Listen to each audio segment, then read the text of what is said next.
Hello दोस्तों, स्वागत है आप सभी का हमारे यूट्यूब चैनल खोबरिया सर क्लासेज में। आज हम पढ़ेंगे हिंदी व्याकरण का चैप्टर 7 है शब्द शक्ति। चलिए देखते हैं शब्द शक्ति। नाम से ही समझ में आ रहा, शब्द में अगर किसी प्रकार का उसके अर्थ के आधार पर अगर शब्द में कोई शक्ति का बोध होता है तो उसे हम क्या बोलेंगे, शब्द शक्ति कहेंगे। शब्द शक्ति को अर्थ को व्यक्त करने का एक साधन है, यानी कोई शब्द है उसका अगर हम व्यक्त करना चाहते हैं अर्थ, तो उसका साधन है शब्द शक्ति। अर्थ को व्यक्त करने का साधन है शब्द शक्ति। शब्द शक्ति को शब्दों का व्यापार भी कहते हैं, शब्दों का व्यापार भी कहते हैं। शब्दों के अर्थ के आधार पर अगर हम किसी शब्द का वर्णन करते हैं तो वो कहलाती है शब्द की शक्ति। अर्थ के आधार पर आचार्य चिंतामणि जी के अनुसार आचार्य चिंतामणि जी कहते हैं, रीतिकालीन आचार्य चिंतामणि ने लिखा है कि जो सुन पड़े सो शब्द है, जो हमको सुनाई दे रहा है वो शब्द है। समझी पड़े सो अर्थ, और जो हमको समझ में आ गया वह है उसका अर्थ है। कहने का सीधा मतलब ये है, अर्थात जो सुनाई पड़े वह शब्द है तथा जो सुनकर हमें जो समझ में आवे या आ रहा है, जिसका अर्थ आ रहा है समझ में, तो वही क्या है आपका स्पष्ट है कि वह ध्वनि जो हमें सुनाई दे रही है, वह ध्वनि जो हमें सुनाई दे रही है या सुनाई पड़ती है, और उस ध्वनि से हम जो अर्थ निकाल रहे हैं या संकेत या मतलब ग्रहण करते उसका अर्थ है। सीधा आचार्य चिंतामणि ने लिखा है, जो सुन पड़े सो शब्द है, समझी पड़े सो अर्थ। अर्थात जो शब्द सुनाई पड़े वह शब्द है तथा उसे सुनकर जो समझ में आ रहा है वह उसका अर्थ है। स्पष्ट है, यहाँ पे क्लियर हो गया है कि जो ध्वनि हमें सुनाई पड़ती है और उस ध्वनि से हम जो संकेत या अर्थ या मतलब ग्रहण करते हैं वह उसका अर्थ है। शब्द का अर्थ बोध कराने वाली शक्ति शब्द शक्ति कहलाती है। शब्द का अर्थ बोध कराने वाली शब्द शक्ति कहलाती है। शब्द का अर्थ यानी कोई शब्द है उसको आप पढ़ रहे हो और उससे जो अर्थ निकल के आ रहा है वो शक्ति को हम बोलेंगे शब्द शक्ति। शब्द शक्ति को आचार्य विश्वनाथ ने शक्ति का नाम दिया है। किसने दिया है? आचार्य विश्वनाथ ने शक्ति का नाम दिया शब्द शक्ति को। आचार्य मम्मट ने इसको वृत्ति नाम दिया है। किसको वृत्ति नाम दिया है? शब्द शक्ति को। तो आपको समझ में आया होगा कि शब्द का अगर कोई शब्द है उसका अर्थ हम निकाल रहे हैं उस शब्द का, तो वो शक्ति क्या कहलाएगी? आपकी शब्द शक्ति कहलाएगी। इसे हम वृत्ति भी कहते हैं, और आचार्य विश्वनाथ ने शक्ति नाम दिया और आचार्य मम्मट ने इसका वृत्ति नाम दिया है। चलिए देखते हैं आगे। जितने प्रकार के शब्द होंगे उतने प्रकार की शक्तियाँ होंगी। जितने प्रकार के शब्द होंगे उतने ही प्रकार की क्या होंगी? शक्तियाँ होंगी। जितने प्रकार के शब्द होंगे उतने प्रकार की शब्द होंगे। तो शब्द के यहाँ पे कुछ प्रकार हमारे पास में दिए हुए हैं। तो शब्द के प्रकार, एक होता है वाचक शब्द। एक होता है कौन सा? वाचक शब्द, जिसका अर्थ हम क्या बोलेंगे? वाच्यार्थ। एक होता है लक्षक शब्द, जिसके अर्थ को बोलते हैं लक्ष्यार्थ। और एक होता है व्यंजक शब्द, जिसको हम बोलते हैं क्या? व्यंग्यार्थ। ये शब्द के 3 प्रकार होते हैं और उन्हीं 3 के आधार पर उनके अर्थ भी होते हैं। जैसे वाचक शब्द का वाच्यार्थ, लक्षक शब्द का लक्ष्यार्थ, व्यंजक शब्द का व्यंग्यार्थ। शब्द शक्ति के प्रकार अभी हमने पढ़े थे। शब्द के प्रकार, शब्द 3 प्रकार के होते हैं। वाचक शब्द जिसका अर्थ वाच्यार्थ, लक्षक शब्द जिसका अर्थ लक्ष्यार्थ, और व्यंजक शब्द जिसका अर्थ व्यंग्यार्थ। अब आगे देखते हैं हम शब्द शक्ति के प्रकार। तो शब्द शक्ति के 3 प्रकार होते हैं, अभिधा, लक्षणा और व्यंजना। अभिधा का सीधा मतलब है मुख्य अर्थ। अगर किसी वाक्य को पढ़ के हमको उसका सीधा मतलब सामान्य अर्थ या संकेत मिल रहा है तो वो अभिधा हो गया। लक्षणा में यानी किसी चीज़ का हम लक्षण बता रहे हैं, किसी चीज़ की हम क्वालिटी बता रहे हैं, विशेषता बता रहे हैं, गुण बता रहे हैं, तो आपका क्या हो जाएगा? लक्षणा हो जाएगा। इसमें भिन्न अर्थ निकलता है। लक्ष्यार्थ यानी किसी चीज को लक्ष्य में रखते हुए आपने कोई वर्ड कहा है या कोई वाक्य कहा है या कोई शब्द कहा है तो वो लक्ष्यार्थ। जितने भी आपके लोकोक्ति मुहावरे आएंगे वो लक्षण में आएंगे। व्यंजना, जहाँ अभिधा लक्षण का काम नहीं होगा वहाँ व्यंजना होगा। व्यंग्यार्थ का बोध होता है, जैसे भिन्न भिन्न लोगों के लिए भिन्न भिन्न, किसी वाक्य का भिन्न भिन्न लोगों के लिए भिन्न भिन्न अर्थ होता है, वो आपका क्या कहलाएगा, व्यंजना। तो इस प्रकार शक्ति के कितने भेद हो गए आपके, शब्द शक्ति के 3 भेद हो गए। चलिए आगे देखते हैं पहला भेद, अभिधा। मैंने शुरू में भी बताया था अभिधा के बारे में कि किसी आप वाक्य को पढ़ रहे हो और उससे डायरेक्ट उस वाक्य का अर्थ सामने निकल के आ रहा है, वो आपका क्या कहलाएगा, अभिधा कहलाएगा। जिस शब्द शक्ति के माध्यम से शब्द का साक्षात सांकेतिक पहला मुख्य या प्रसिद्ध या प्रचलित या पूर्व विदित अर्थ का बोध हो, यानी जिस शब्द शक्ति के माध्यम से शब्द का साक्षात संकेतित अर्थ का बोध हो उसे अभिधा कहते हैं। यानी कोई वाक्य आप पढ़ रहे हो और उस वाक्य को पढ़ने से आपको उसका सीधा मतलब या सीधा अर्थ पता चल जा रहा है तो उसको हम क्या बोलेंगे, अभिधा बोलेंगे। अर्थात वे वाक्य जिनका साधारण शाब्दिक अर्थ और भावार्थ समान हो उन्हें अभिधा शब्द कहते हैं। अभिधा का अर्थ होता है नाम, अभिधा का अर्थ होता है नाम। दूसरे शब्दों में नामवाची अर्थ को बतलाने वाली शक्ति को हम क्या कहते हैं, अभिधा कहते हैं। नाम बताने वाली शक्ति को अभिधा कहते हैं। नाम, जाति, गुण, द्रव्य या क्रिया द्वारा वाक्य के शब्दों का साक्षात सांकेतिक अर्थ का निर्धारण होता है। किसमें, लक्षण, अभिधा में। एक उदाहरण है अभिधा का।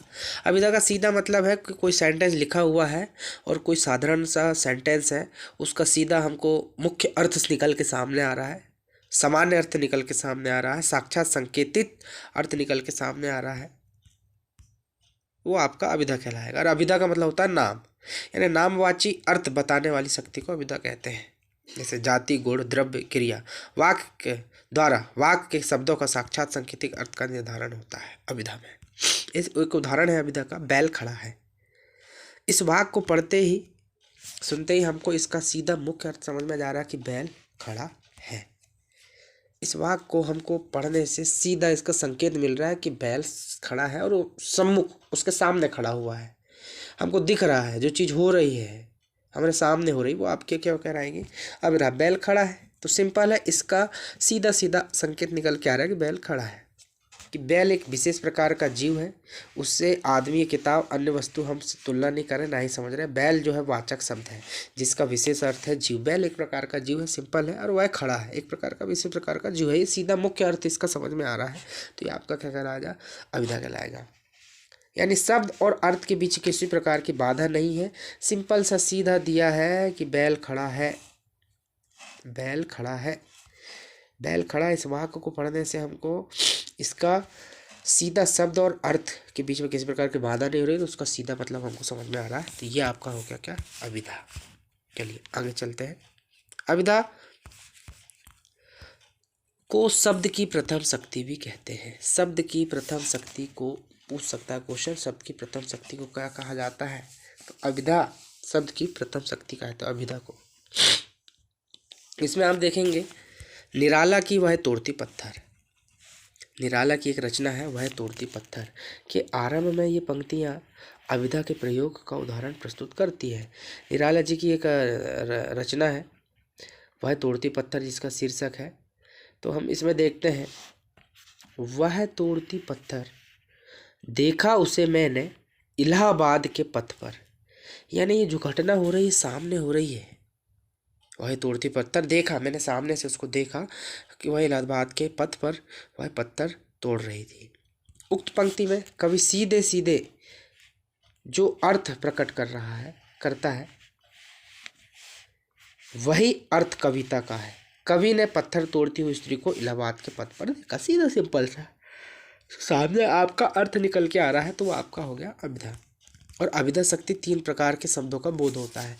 एक रूढ़ शब्द का बोध होगा आपका, यौगिक शब्द का होगा, और योग रूढ़ का। रूढ़ जिसे हम तोड़ नहीं सकते, यौगिक यानी 2 लोग को जोड़ दो, और योग रूढ़ मतलब रूढ़ और योग दोनों को मिला दो लेकिन किसी तीसरे का अर्थ हो रहा है। इसके बारे में ना पिछले लेक्चर में आपको बताया हुआ है। चलिए देखते हैं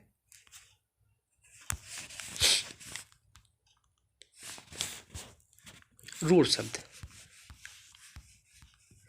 रूढ़ मतलब, रूढ़ एक प्रकार की रूढ़िवादिता होती है, परंपरा होती है, रीति रिवाज होता है। ठीक है, तो वे रूढ़ शब्द कहलाएंगे। वे शब्द जिनका अर्थ बोध लोक प्रचलन की समुदाय शक्ति द्वारा होता है, यानी किसी समय में कोई रीति रिवाज, कोई परंपरा चल रही है, उसको हम रूढ़ कहते हैं। इनकी उत्पत्ति नहीं होती, जैसे घोड़ा, गढ़ आदि, ऐसे सब जिनकी हम उत्पत्ति नहीं कर सकते, जिनको हम तोड़ नहीं सकते। यौगिक, वे सब जिनका अर्थबोध प्रकृति और प्रत्यय की शक्ति द्वारा होता है। वे शब्द जिनका अर्थबोध प्रकृति और प्रत्यय की शक्ति द्वारा होता है, यौगिक शब्द कहलाते हैं, जैसे सुधांशु, दिनकर और दिवाकर आदि। ये दो शब्दों से मिलकर बने हुए होते हैं, जिनका अर्थबोध की शक्ति द्वारा होता है, उनकी शक्ति के द्वारा होता है। अगला है योग रूढ़। वे शब्द जिनका अर्थबोध अवयवों की शक्ति के सहयोग से होता है, योग रूढ़ कहलाते हैं। वे शब्द जिनका अर्थबोध अवयवों की शक्ति के सहयोग से होता है, योग रूढ़ कहलाते हैं। ये शब्द यौगिक होते हुए भी रूढ़ होते हैं, जैसे जलज। अब जलज का अर्थ होता है जल से उत्पन्न, और योग रूढ़ का अर्थ है कमल, जल में उत्पन्न हुआ कमल। तो ये आपका हो गया रूढ़। लक्षणा। अब हम देखते हैं शब्द शक्ति का दूसरा प्रकार। आपको अभिधा में सीधा समझ में आ गया कि कोई वाक्य है, उसको पढ़ने से हमको जो मुख्य अर्थ सामने निकल के आ रहा है, साधारण सामान्य अर्थ सामने निकल के आ रहा है, वो आपका अभिधा हो गया। अब हम शब्द का दूसरा प्रकार देखते हैं, लक्षणा शक्ति। तो लक्षणा, नाम में ही लग रहा है कि लक्षण होंगे, उसमें गुण होंगे, उसमें विशेषता बता रहा होगा। चलिए देखते हैं। वह शब्द शक्ति जिसके द्वारा किसी शब्द का समान अर्थ में प्रयोग न करते हुए भी किसी विशेष प्रयोजन के लिए प्रयोग किया जाता है, उसे लक्षणा कहते हैं। समान अर्थ में प्रयोग नहीं कर रहे हैं, किसी विशेष अर्थ में, विशेष गुण बता रहा है, विशेष क्वालिटी बता रहा है, विशेष लक्षण बता रहे हैं, उसके लिए जो शब्द यूज़ किया जाता है वो आपका लक्षणा कहलाता है। वह शब्द शक्ति जिसके द्वारा किसी शब्द शक्ति का समान अर्थ में प्रयोग न करते हुए विशेष प्रयोजन के लिए, ये लाइन आप ध्यान रखें, किसी विशेष प्रयोजन के लिए हम अगर प्रयोग कर रहे हैं तो उसे हम क्या कहेंगे, लक्षणा कहेंगे।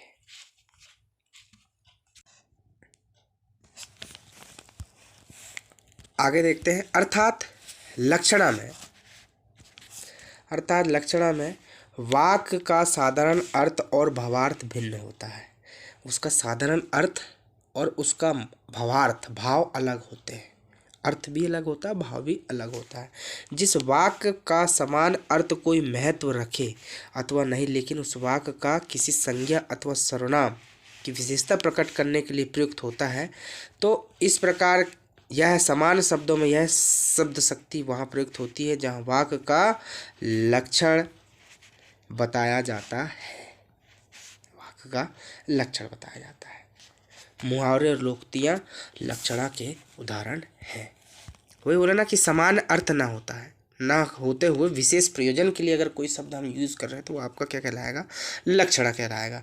अर्थात लक्षणा में वाक्य का साधारण अर्थ नहीं होता है, भिन्न अर्थ होता है। समान अर्थ का कोई महत्व रखे अथवा नहीं, लेकिन वाक्य किसी संज्ञा सर्वनाम की विशेषता प्रकट कर रहा, गुण बता रहा है, तो इस प्रकार के प्रयुक्त शब्द आपके क्या कहलाएंगे, लक्षणा कहलाएंगे। और लक्षणा जितने भी मुहावरे लोकोक्ति हैं लक्षणा के उदाहरण हैं। लक्षण की 3 शर्तें हैं। मुख्य अर्थ में बाधा, इसका जो सामने मुख्य अर्थ होता है उसमें बाधा होती है, मुख्य अर्थ निकल के नहीं आता, इसका अर्थ भिन्न होता है। इसमें मुख्य अर्थ या अभिधेय अर्थ लागू नहीं होता, यानी सामने जो हमको समझ में आ रहा है कोई सेंटेंस पढ़ने से, उसमें वो मुख्य अर्थ लागू नहीं होता है, वह बाधित होता है या असंगत हो जाता है। इसका यानी कुछ और ही अर्थ निकलता है सामान्य से हटकर। हमने आपको परिभाषा में बताया है कि साधारण अर्थ इसका और भावार्थ भिन्न होता है, साधारण अर्थ और भावार्थ भिन्न होता है, और समान अर्थ में प्रयोग नहीं करते, विशेष प्रयोजन के लिए हम प्रयोग करते हैं। ऐसे शब्द को हम लक्षणा शब्द शक्ति कहते हैं। इसकी 3 शर्तें में मुख्य अर्थ में आता है, इसमें मुख्य अर्थ लागू नहीं होता है, वह बाधित होता है, यानी इसका अर्थ कुछ और ही होता है। ये आपका क्या कहलाएगा, आपका ये मुख्य बाधा लक्षण की 3 शर्तें हैं। तो पहली शर्त ये है। दूसरी शर्त देते हैं, मुख्यार्थ एवं लक्षणार्थ में संबंध, यानी जब मुख्य अर्थ बाधित हो जाता है पर दूसरा अनिवार्य रूप से मुख्य अर्थ से संबंधित होता है। किसी किसी सेंटेंस को या किसी आप वाक्य को पढ़ के आपका जो मुख्य अर्थ है वो बाधित हो रहा है, और मुख्य अर्थ पढ़ने के बाद उसका कोई और भी अर्थ निकल रहा है, कोई और भी भाव है, तो आपका लक्षण शब्द शक्ति कहलाएगी। इसमें जो सामान्य अर्थ है, जो आपका मुख्य अर्थ निकल रहा है, वो आपके दूसरे अर्थ से अनिवार्य रूप से मुख्य रूप संबंधित होता है। आइए आगे देखते हैं रूढ़ि या प्रयोजन। रूढ़ि रूढ़ि यानी पुरानी परंपरा, विचारधारा। मुख्य अर्थ को छोड़कर उसके दूसरे अर्थ को अपनाने के पीछे या तो कोई रूढ़ि होती है या कोई प्रयोजन होता, कोई कारण होता है कि मुख्य अर्थ को इसलिए हम छिपा रहे हैं और उसका अर्थ कोई दूसरा ही निकल रहा है। जैसे देखो, मुझे देख के वह 9-2-11 हो गया। 9-2-11 हो गया मुहावरे का अर्थ होता है भाग जाना, जबकि देखो 9-2-11 हो गया ये मुख्य अर्थ है, लेकिन उसका अर्थ अलग हो जा रहा है, उसका अर्थ हो रहा है भाग जाना। तो ये है कहलाती है आपकी रूढ़ी। 9-2-11 हो जाना यानी ये रूढ़ी है, ये कहावत है, मुहावरा है। आप उसको 10, 20, 30 नहीं बोल सकते, 9-2-11 नहीं बोल सकते, 10 और दोबारा नहीं बोल सकते, ये 9-2-11 ही होता है। इसका मुख्य अर्थ क्या होता है? मुख्य देखो 9-2-11 तो ये मुख्य अर्थ हो गया, लेकिन इसका अर्थ भिन्न निकल रहा, भाव अलग हो, इसका अर्थ होता है भाग जाना। प्रयोजन, हमारे मन में कोई ऐसा अभिप्राय या कोई शंका जो प्रयुक्त शब्द से व्यक्त नहीं हो सक रही है, तब उसके लिए दूसरा शब्द प्रयोग कर हम अपना अभिप्राय प्रकट करते हैं। यानी किसी से आप कोई बात कहना चाह रहे हो और उसके लिए आपके पास में कोई शब्द नहीं है, तो उसको हम दूसरे तरीके से बोल सकते हैं। जैसे तुम बैल हो, तुम बैल हो, इसका अर्थ है कि तुम अतिशय मूर्ख हो। यहाँ तुम बैल हो का मतलब बैल एक प्रकार का जानवर है, और बैल एक प्रकार का जानवर है और हम किसी व्यक्ति से उसकी तुलना करें कि तुम बैल हो, तो तुम, इसका ये मतलब नहीं कि जो तुम हो वो जानवर हो, नहीं, उसने तुलना करी है।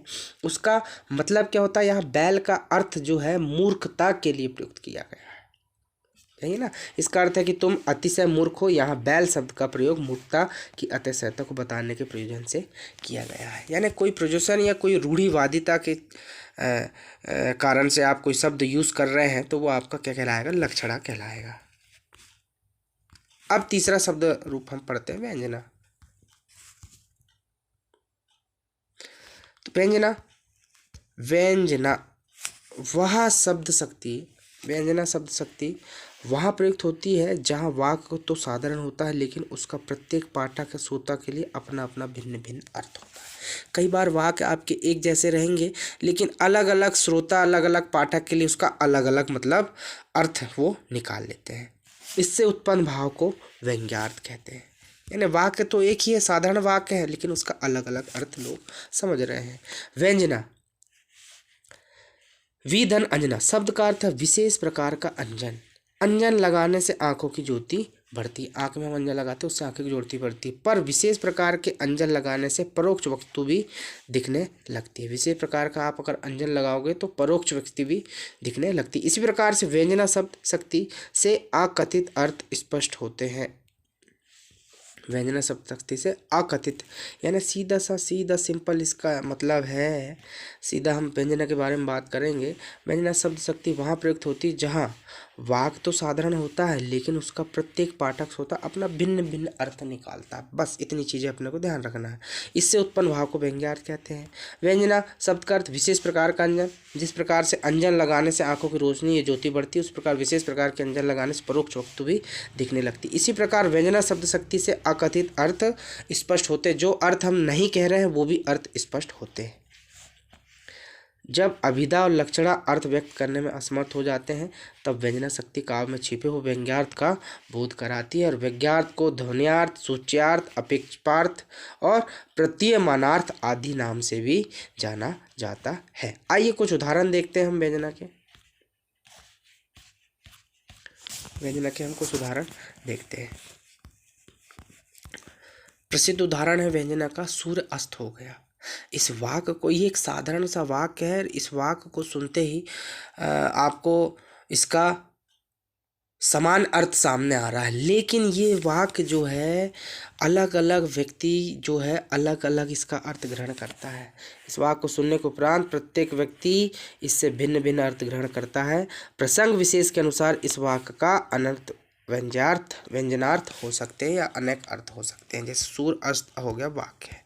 अब प्रसंग विशेष, अगर आपके पिता ने पुत्र से कहा, यदि पिता ने पुत्र से कहा कि सूर्य अस्त हो गया है, पिता ने पुत्र से कहा सूर्य अस्त हो गया, तो इसका अर्थ निकालेगा कि पढ़ाई लिखाई शुरू करो।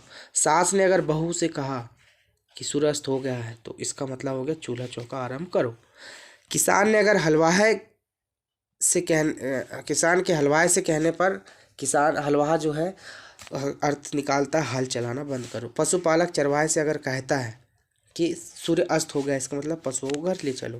और पुजारी ने अगर अपने चेले से शिष्य से कहा कि सूर्य अस्त हो गया, इसका मतलब संध्या पूजन का प्रबंध करो। तो इस प्रकार से जैसे राहीगीर अपने साथी से कहने पर कहता है कि सूर्य अस्त हो गया, इसका मतलब ठहरने का इंतजाम करो। इस प्रकार से ये शब्द शक्ति यहाँ पर समाप्त होती है। आशा करते हैं कि ये लेक्चर आपको समझ में आया होगा। अगर आपको हमारे लेक्चर पसंद आया हो तो आप हमारे चैनल को सब्सक्राइब करें, लाइक करें, शेयर करें और कमेंट करें। चलिए मिलते हैं नेक्स्ट वीडियो में। तब तक के लिए नमस्कार, जय हिंद, जय भारत।